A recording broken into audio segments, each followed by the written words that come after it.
देवाय फिर से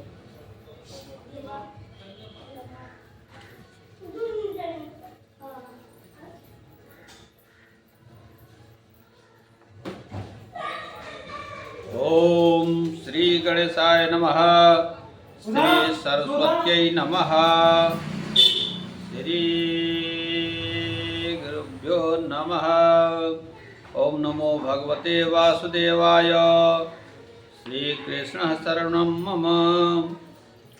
ओम सच्चिदानंद रूपाय विश्वोत्पत्त्यादि हेतवे तापत्रय विनाशाय श्री कृष्णाय वयं नुमः।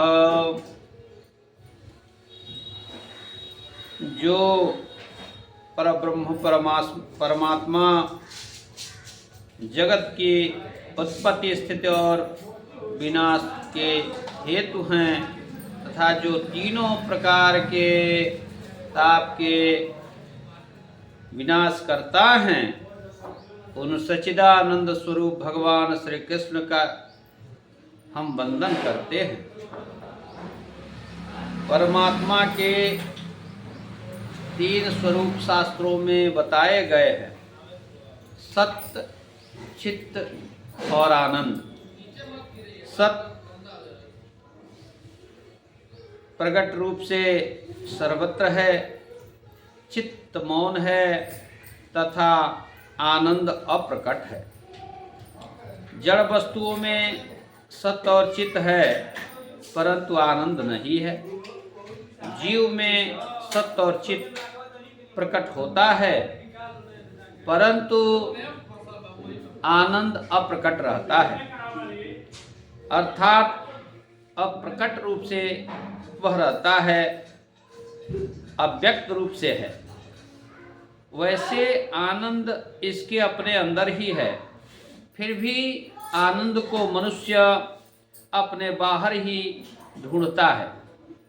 मनुष्य नारी देह धन संपत्ति आनंद में आदमी वह खोजते रहता है। आनंद को वह स्त्री शरीर धन संपत्ति इत्यादि में अपने आनंद को ढूंढता है। आनंद तो तुम्हारा अपना स्वरूप है, आनंद तो तुम्हारे अंदर ही है। इस आनंद को जीवन में किस प्रकार प्रकट करे, यही भागवत शास्त्र सिखाता है। जैसे दूध में मक्खन आता है फिर भी वह अप्रत्यक्ष है, परंतु दूध से दही बनाकर जब दही मंथन करने पर मक्खन दिख जाता है, ठीक उसी प्रकार से मानव को मनोमंथन करके आनंद को प्रकट करना है। दूध में जैसे मक्खन का अनुभव नहीं होता, उसी प्रकार ईश्वर जो कि सर्वत्र है फिर भी उसका अनुभव नहीं होता। जीव है तो ईश्वर का ही, तो भी इस ईश्वर को पहचानने का यत्न नहीं करता है। इसी कारण से उसे आनंद नहीं मिलता है। कोई कैसा भी जीव हो, उसे ईश्वर से मिलना है। नास्तिक भी थक हार कर अंत में शांति ही खोजता है। आनंद के अनेक प्रकार तैत्तिरीय उपनिषद में बताए गए हैं, परंतु इन उपायों में से दो मुख्य उपाय हैं और वह उपाय है साधनजन्य और स्वयं सिद्धि। उसी से साधनजन्य आनंद और स्वयं सिद्धि आनंद की प्राप्ति होती है। साधनजन्य आनंद अर्थात विषयजन्य आनंद, जो कि साधन या विषय के नाश होने पर उस आनंद का भी नाश होता है और होगा ही। योगियों के पास कुछ भी साधन या विषय नहीं होता, फिर भी उनको आनंद की प्राप्ति होती रहती है, अर्थात वे सदा आनंदित रहते हैं। इससे सिद्ध होता है कि आनंद हमारे अंतःकरण में अंतर्निहित है।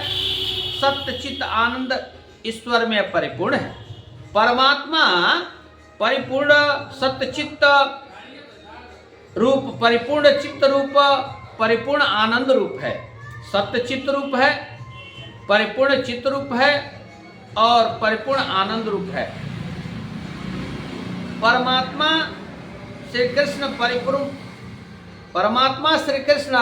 परिपूर्ण आनंद स्वरूप हैं और बिना ईश्वर के यह संसार अपूर्ण है। ईश्वर का अंश जीवात्मा भी अपूर्ण है।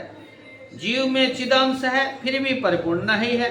मनुष्य में ज्ञान आता है परंतु वह ज्ञान स्थायी नहीं होता। श्री कृष्ण परिपूर्ण ज्ञानी हैं।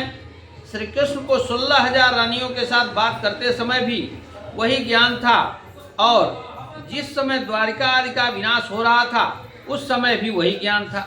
श्री कृष्ण का आनंद रानियों में या द्वारका में है ही नहीं। सबका विनाश हो रहा था तो भी श्री कृष्ण आनंद का विनाश नहीं होता। इसका कारण है श्री कृष्ण तो स्वयं आनंद स्वरूप है, सत्य नित्य है, चित्त ज्ञान है। चित्त शक्ति अर्थात ज्ञान शक्ति मनुष्य अपने स्वरूप में स्थित नहीं है, अतः इसे आनंद नहीं मिलता है। मनुष्य जिस प्रकार बाहर विवेक रखता है वैसा घर में रखता नहीं है।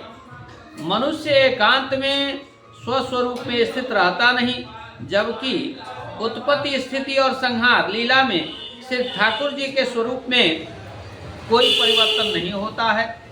श्री ठाकुर जी संसार को भी अपनी लीला ही मानते हैं। उत्पत्ति स्थिति और संहार श्री ठाकुर जी की लीला है।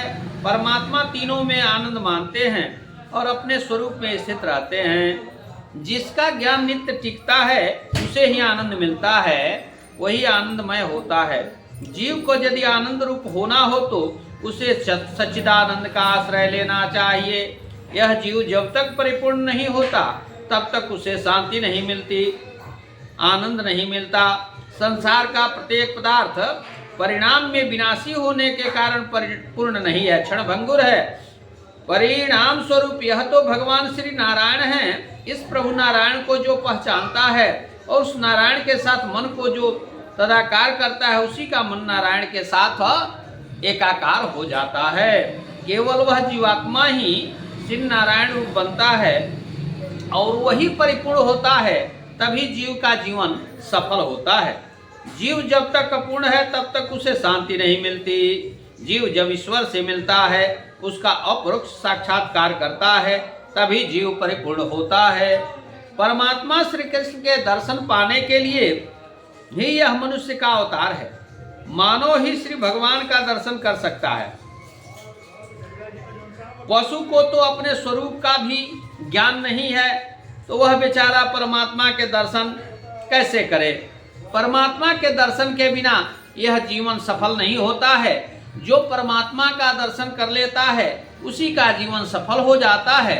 यह जीव अनेक जन्मों से भोग भोगता चला आ रहा है, फिर भी इसे शांति नहीं मिली।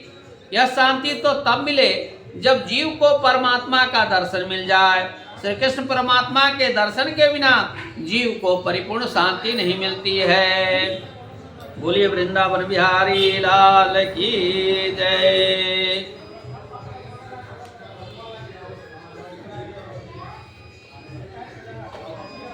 ओम श्री कृष्ण गोविंद हरे मुरारे, हे नाथ नारायण वासुदेव। श्री कृष्ण गोविंद हरे मुरारे, हे नाथ नारायण वासुदेव। बोले वृंदावन बिहारी लाल की जय, राधा रानी की जय, सभी भक्तों की जय, सभी संतों की जय, हनुमान जी महाराज की जय। ओम पार्वती पतये नमः। हर हर हर महादेव।